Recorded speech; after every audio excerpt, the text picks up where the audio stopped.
Hay cosas que uno hace sin pensarlo demasiado cuando la persona que te pide ayuda es alguien que llevas 15 años conociendo. No porque seas ingenuo, sino porque la confianza que has construido con esa persona durante 15 años te dice que no necesitas pensarlo demasiado. Que si él dice que es una emergencia es porque es una emergencia. Eso creía yo. Para entender lo que pasó después necesito contarles quién era Diego antes de que fuera la persona que me mintió. Nos conocíamos desde los 20 años. De esas amistades que se forman en el periodo en que todo es más intenso porque uno está haciéndose de verdad y las personas que están en ese proceso contigo quedan grabadas de una forma que las que llegan después raramente alcanzan.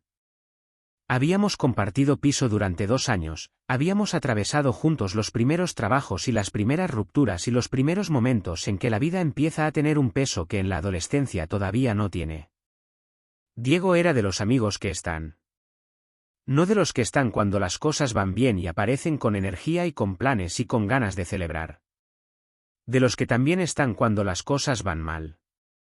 Cuando necesitas que alguien se siente contigo sin que haya nada que resolver. Cuando la presencia importa más que las palabras. Había estado en mi peor momento. Uno de esos periodos que no se cuentan en detalle porque siguen siendo demasiado propios pero que todos tenemos y que definen quienes están de verdad. Diego había estado. Por eso cuando me llamó un miércoles por la tarde con esa voz que tenía no lo pensé demasiado. La voz era la de alguien en un problema real. No la voz de las llamadas normales. Más tensa, más rápida, con esa cadencia de quien está gestionando algo que lo supera y necesita anclar en algo externo. Me explicó la situación. Su madre había tenido un problema médico. No algo grave en términos de peligro de vida, pero sí algo que requería una intervención rápida con un coste que él no podía cubrir en ese momento porque su situación económica estaba complicada desde hacía meses y no tenía colchón para imprevistos de ese tamaño. Me dio una cifra. No era pequeña. Era la cantidad que uno presta cuando confía de verdad en quien la pide porque de otra forma el número hace que el cerebro empiece a calcular de formas que el corazón todavía no quiere calcular. Le pregunté si estaba bien su madre. Me dijo que estaba bien dentro de lo que había. Que la intervención era urgente pero no desesperada. Que en cuanto arreglara eso todo lo demás podía esperar. Le dije que le haría la transferencia esa tarde. Me dijo que no sabía cómo agradecérmelo. Que en cuanto pudiera me lo devolvería. Que era solo un empujón hasta que su situación mejorara. Le dije que no me preocupara. Que para eso estábamos. Hice la transferencia esa tarde. Los días siguientes fueron normales.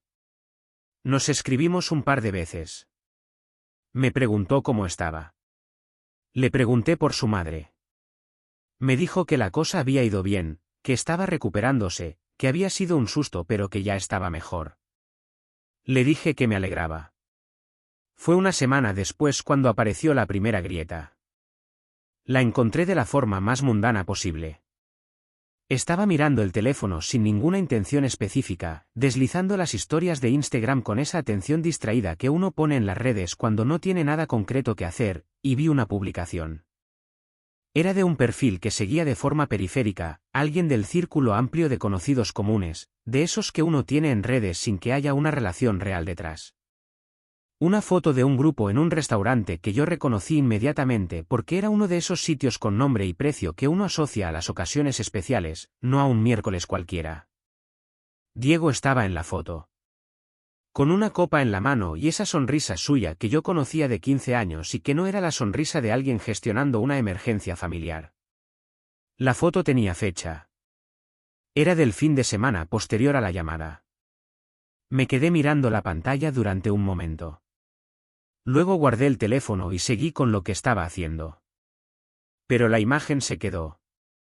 Los días siguientes estuve con esa imagen en algún lugar de mí sin saber exactamente qué hacer con ella. Porque una foto en un restaurante no es una prueba de nada concreto. La gente sale a cenar en momentos difíciles. La gente sonríe en las fotos aunque las cosas no estén bien. Hay contextos que una imagen no captura. Me lo dije durante varios días. Y luego dejé de decírmelo. Porque no era solo la foto. Era la foto más todo lo demás que empezaba a acumularse cuando la miraba con honestidad. La rapidez con que me había dado la cifra exacta cuando llamó. La forma en que había explicado la situación con más fluidez de la que suelen tener las emergencias reales. El hecho de que no me hubiera dado ningún detalle sobre el médico o el centro o el tipo de intervención que requería algo de esa urgencia y ese coste. Había respondido a mis preguntas. Pero solo a las que yo había hecho.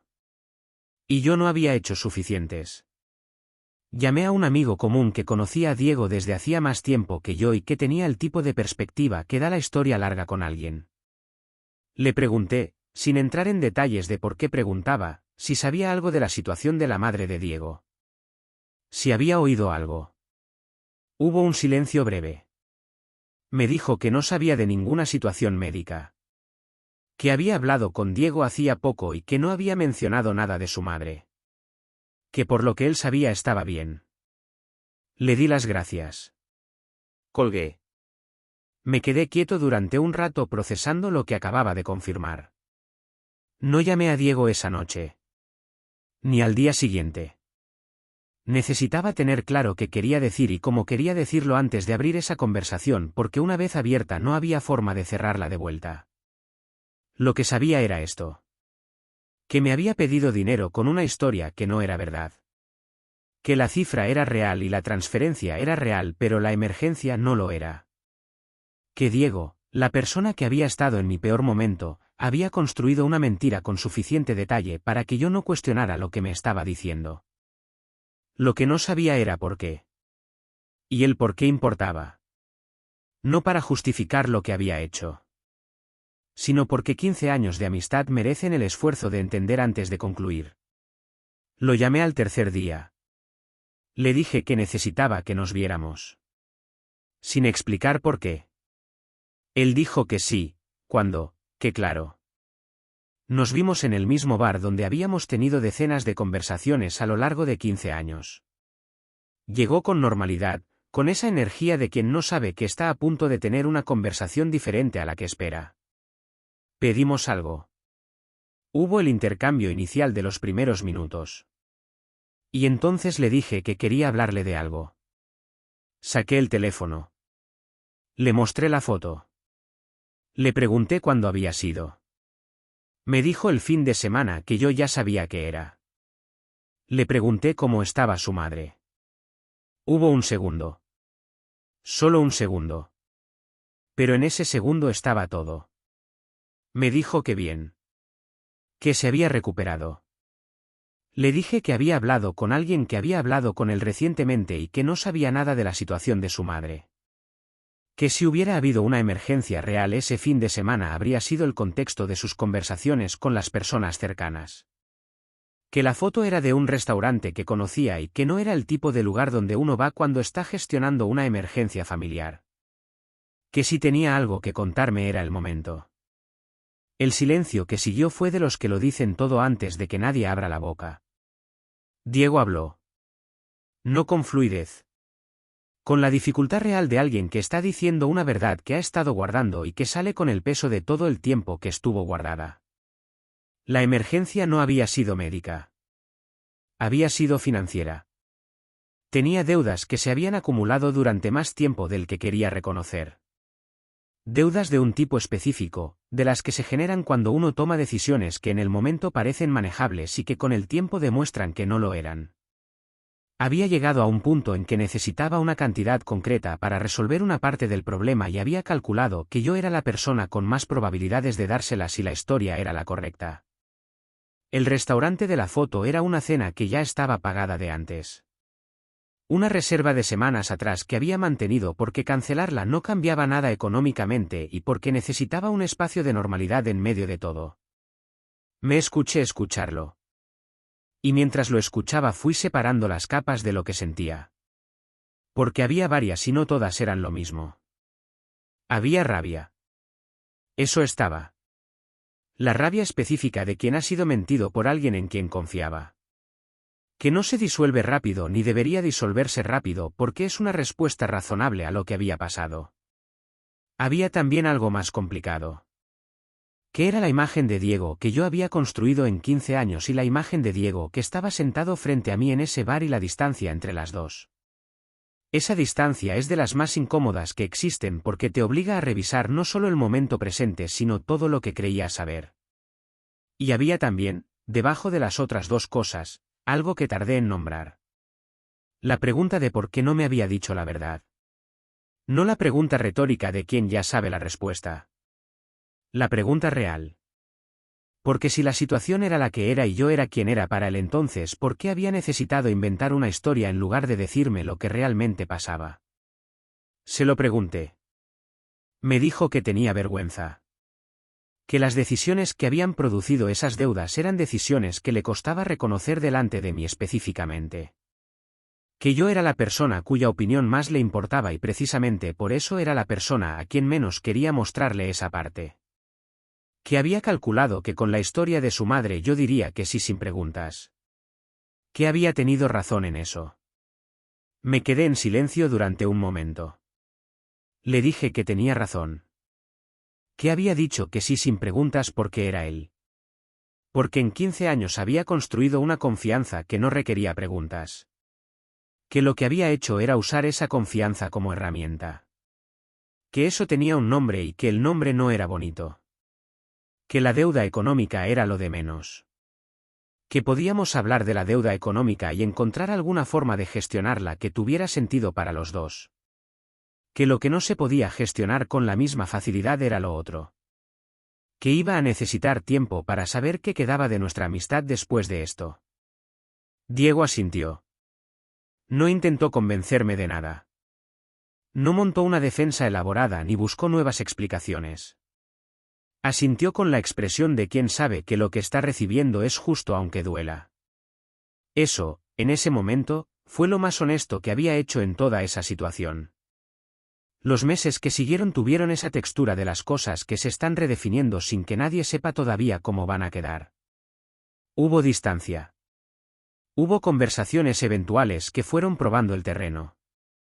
Hubo momentos en que la familiaridad de 15 años hacía que todo pareciera como antes y luego el recuerdo de lo que había pasado lo reencuadraba de nuevo. El dinero volvió. En partes, con tiempo, con la honestidad de quien está haciendo un esfuerzo real. Eso no era lo más importante, pero tampoco era irrelevante porque la forma en que alguien gestiona lo que debe dice algo sobre lo que es. Lo que quedó de la amistad es algo que no tengo nombre preciso para describir todavía. Es diferente a lo que era antes. Tiene una capa nueva que no existía antes y que no va a desaparecer. Pero tiene también 15 años debajo que tampoco desaparecen. Estoy aprendiendo a tener las dos cosas al mismo tiempo. Lo que aprendí de todo esto tiene varias dimensiones. La primera es sobre la confianza. Que la confianza real no es la ausencia de preguntas.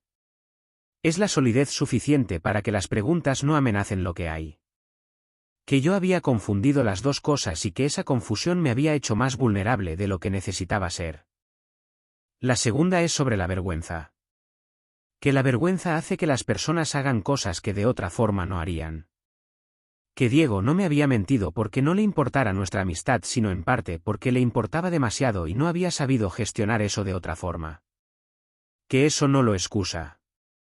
Pero que entenderlo es diferente a excusarlo y que entenderlo me sirve para algo. La tercera es sobre el dinero y las personas. Que prestar dinero a alguien cercano siempre tiene un componente que va más allá del dinero. Que antes de hacerlo vale la pena entender qué estás prestando además de la cantidad. Y que si no estás dispuesto a perder esa cantidad entonces no estás en posición de prestarla. Yo estaba dispuesto a perderla. Lo que no estaba preparado para perder era la imagen que tenía de mi amigo. Esa sí se perdió.